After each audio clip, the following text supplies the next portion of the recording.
Hola a todos, soy Ismael García Villarejo y estos son los hechos relevantes de Finanzas.com al cierre de los mercados el 29 de marzo.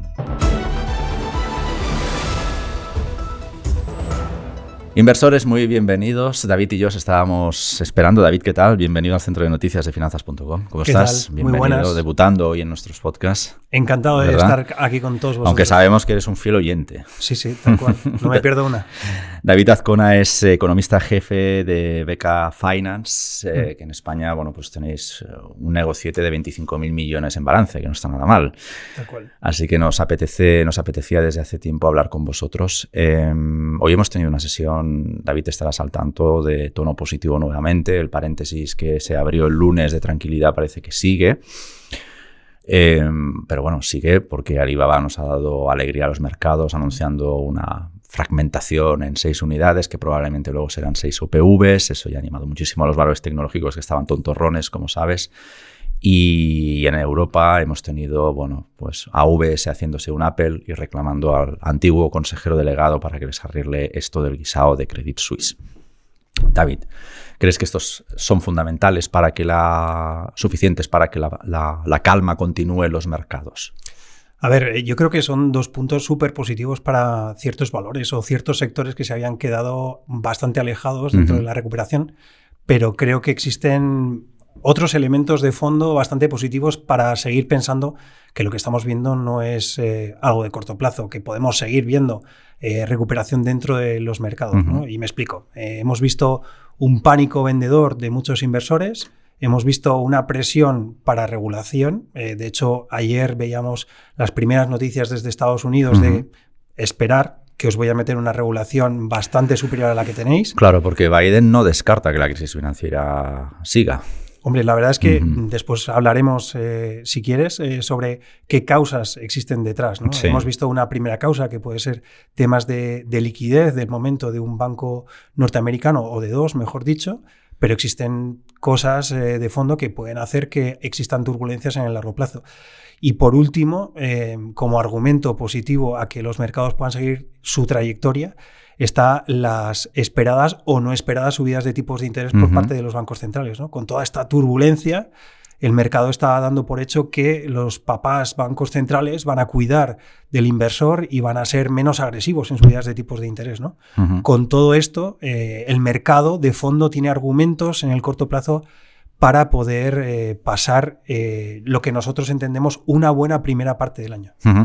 Lanzabas esa pequeña provocación de te voy a contar lo que ha pasado, y estas cosas a mí me encantan. Cuéntanos qué nos ha pasado, porque teorías estamos leyendo muchísimas. También es verdad que las tres grandes protagonistas de lo que hemos llamado mini crisis financiera tienen causas distintas. No es lo mismo Silicon Valley Bank que Credit Suisse, y ni siquiera Credit Suisse con Deutsche Bank tiene la misma casuística. ¿Eres capaz de trazarnos una motivación transversal a todo ello? Pues mira, nosotros el 2 de febrero, antes me comentabas que no me pierdo una de vuestros programas, nosotros también somos bastante activos en redes, y el día 2 de febrero hacíamos mención en uno de nuestros shorts o pods respecto a cuál era la situación real dentro de Estados Unidos, ¿no? Empezamos dentro del departamento de análisis a ver qué problemas existían de liquidez, porque veíamos todos los días cantidad y cantidad de millones y billones de dólares depositados en el repo día. O sea, estábamos viendo cómo el mercado y el dinero estaba miedoso, ¿no? Y ante eso empezamos a rascar, vimos muchísimos papers de distintas entidades de la Reserva Federal, y nos dimos cuenta de que todo el proceso que habíamos visto hasta ahora de tipos bajos, inyección de liquidez, pues podía tener un grave efecto sobre la economía de querer repararse en tan poco tiempo. Es decir, hemos visto ingentes sumas de dinero dentro de la economía que quieren repararse o retratarse o retirarse en tan solo un año. Hemos visto que el año pasado es la mayor tensión monetaria en los últimos 40 años dentro de Estados Unidos y dentro de Europa, ¿no?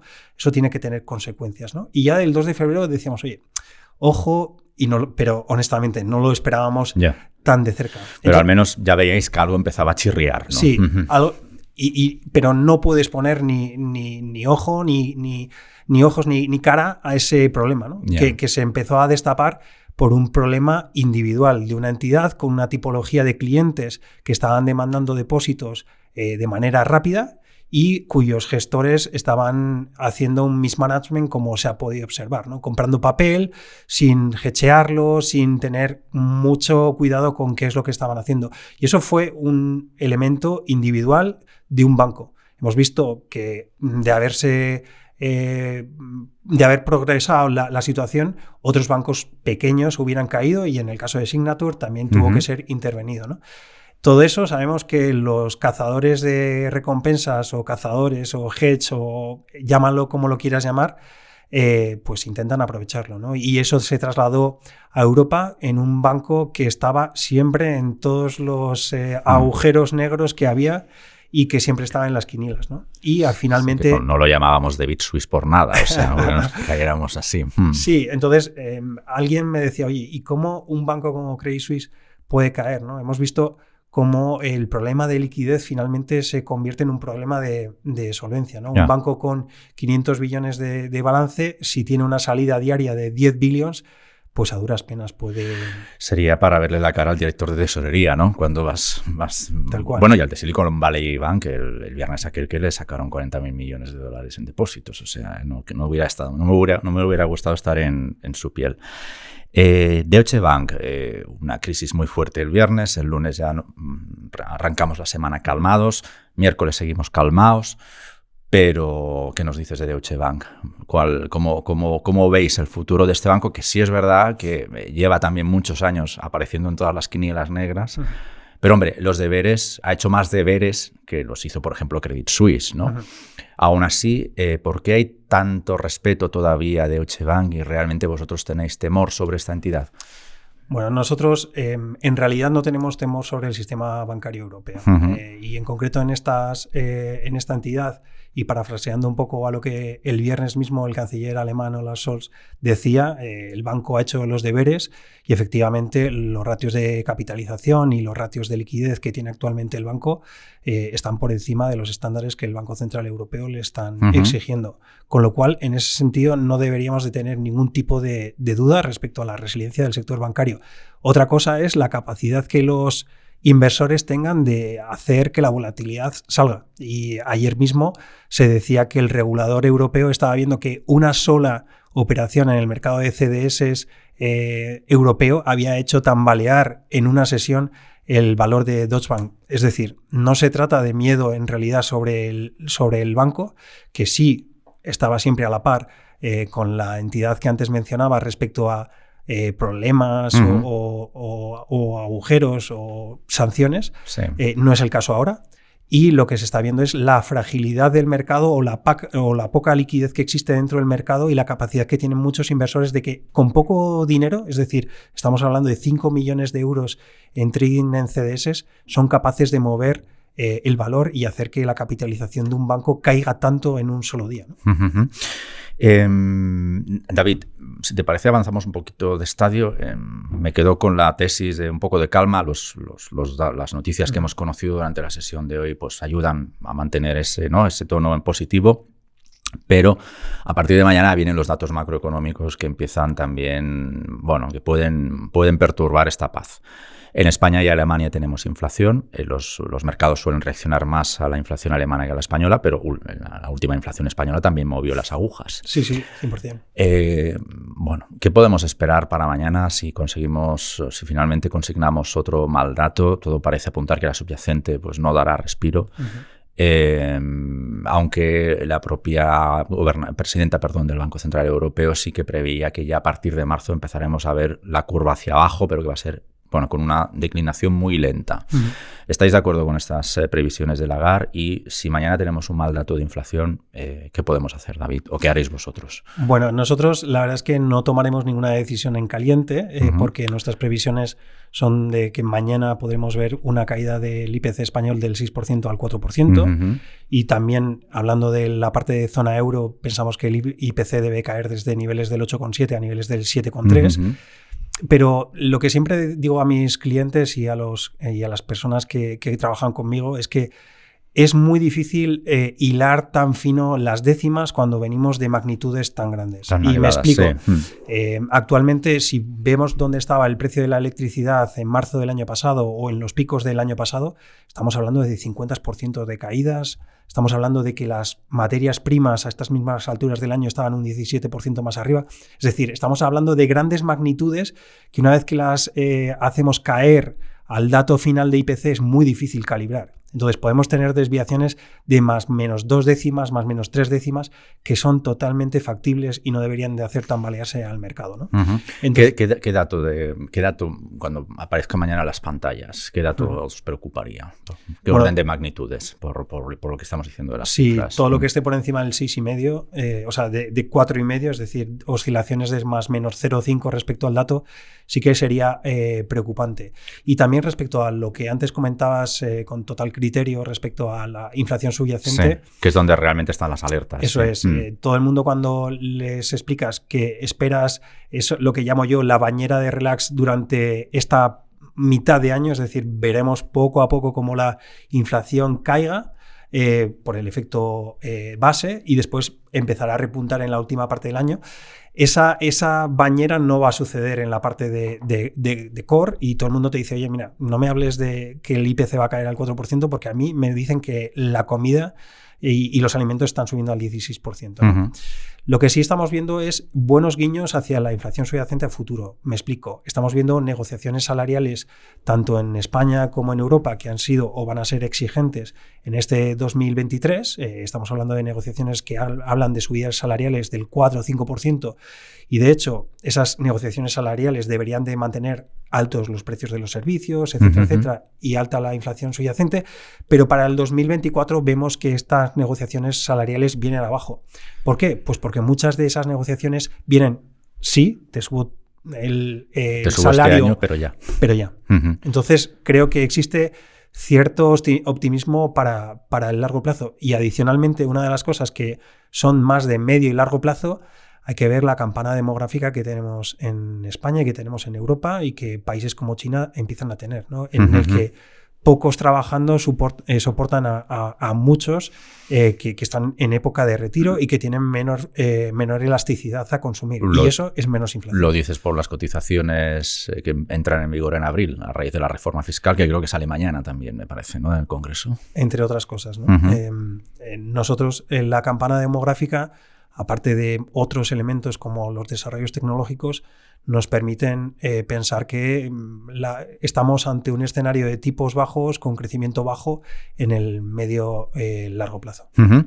Y quería preguntarte, es un símil muy tonto, Ron, pero quería preguntarte, ¿sabes que existe en sabiduría popular o en el capítulo de leyendas urbanas o en el de mitología variada que la bolsa va 6 meses antes que la economía? Entonces, quería preguntarte, aprovechando que es tu especialidad, si hemos visto los sustos que hemos tenido bueno, también es verdad que hemos tenido un arranque de año muy espectacular y buena parte de estas caídas también vienen de ahí, ¿no? Sí. Pero teniendo en cuenta el mes de marzo tan movido, tan estrambótico que hemos tenido en bolsa, prevemos que dentro de 6 meses tendremos una economía estrambótica. Nuestras perspectivas, pese a la volatilidad que ha existido estos días, siguen estables en cuanto al crecimiento europeo y crecimiento mundial. Pensamos en que el crecimiento mundial pueda estar en torno al 3%. Y lo que sí estamos buscando es aquel canario en la mina que en el corto plazo nos diga si tenemos que revisar o no nuestras expectativas. Esta semana hemos tenido 2 platos fuertes. Hemos tenido la confianza de los que tienen un balance delante y una cuenta de resultados delante en Alemania, y ellos nos han dicho que por ahora no tocan sus estimaciones. Donde sí estamos viendo más nerviosismo son en aquellos consumidores que viven de expectativas y aquellos inversores que viven de expectativas. Toda esta volatilidad les está haciendo ver a ellos mayores probabilidades de recesión o de crecimiento más pausado en la segunda parte del año. Por ahora, si nos fiamos de aquellos que tienen pedidos, de aquellos que hacen sus inventarios, etcétera, etcétera, no es el momento de echarnos a temblar. De hecho, si pensamos que quizá la volatilidad puede ser mayor en Estados Unidos que en Europa por el efecto bancario, pensamos que dista mucho el poder revisar a la baja. Te pongo un ejemplo. Una gran casa de inversión norteamericana ayer rebajaba sus perspectivas en 2 décimas para Estados Unidos por toda la volatilidad bancaria. Hablando de expectativas, deja que te pregunte por la cosa local. Los datos que estamos conociendo de arranque de Semana Santa son de locura. Imagino que habrá interlineado por ahí, lo veremos pues cuando acabe la temporada o al menos el arranque de temporada, es decir, sobre mayo más o menos. Pero ¿a ti qué te dicen todos estos índices de reserva que estamos viendo, todas estas proyecciones de consumo que estamos viendo y otros datos como por ejemplo que la tasa de ahorros se está desplomando? ¿Cómo metes todo esto en la coctelera y qué te sale, qué cóctel te sale? Pues la verdad es que te pondré un símil y no sé si es muy acertado o no, pero... Bueno, pues eso ya nos lo dirá.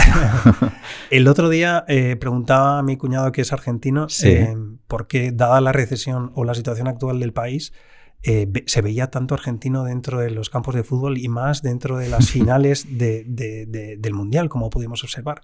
No me cuadraba esa situación financiera con ver gente a la cual le había costado tanto el acceder. Que la llevas a la Semana Santa y es eso, ¿no? Es decir, eso es. Y entonces él me decía que sus compatriotas hablaban mucho sobre el valor del dinero y cuánto vale hoy y cuánto vale mañana, ¿no? Nosotros... o lo que se puede observar en España es que la gente está deshaciendo sus ahorros para afrontar los mayores costes y también porque tiene la necesidad de, dado que el valor del dinero es menor, pues intento gastarlo actualmente, ¿no? Es la situación. Pero yo siempre intento relativizar las cosas, no es algo de España, es algo global.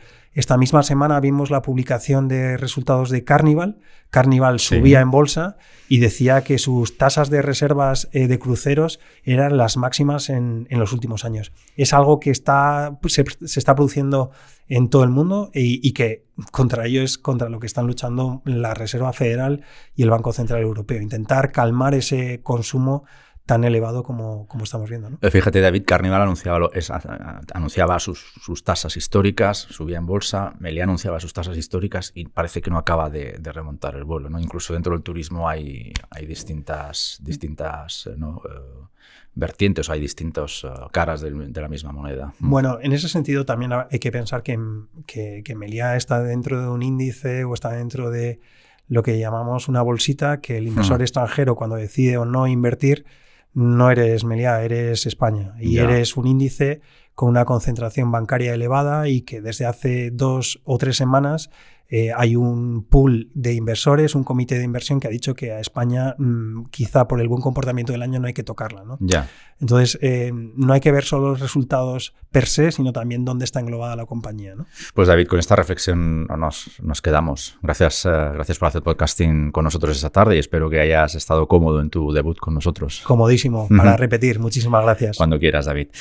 Inversores, como sabéis, este ha sido un podcast de Finanzas.com producido por José Jiménez y realizado por Covadonga La Cruz Camblor. Nos reencontramos mañana al cierre y por la mañana a las 7, madrugando, Alejandro Ramírez, como siempre, con las claves para tomar decisiones, a ser posible, 1 minuto antes de que abran los mercados.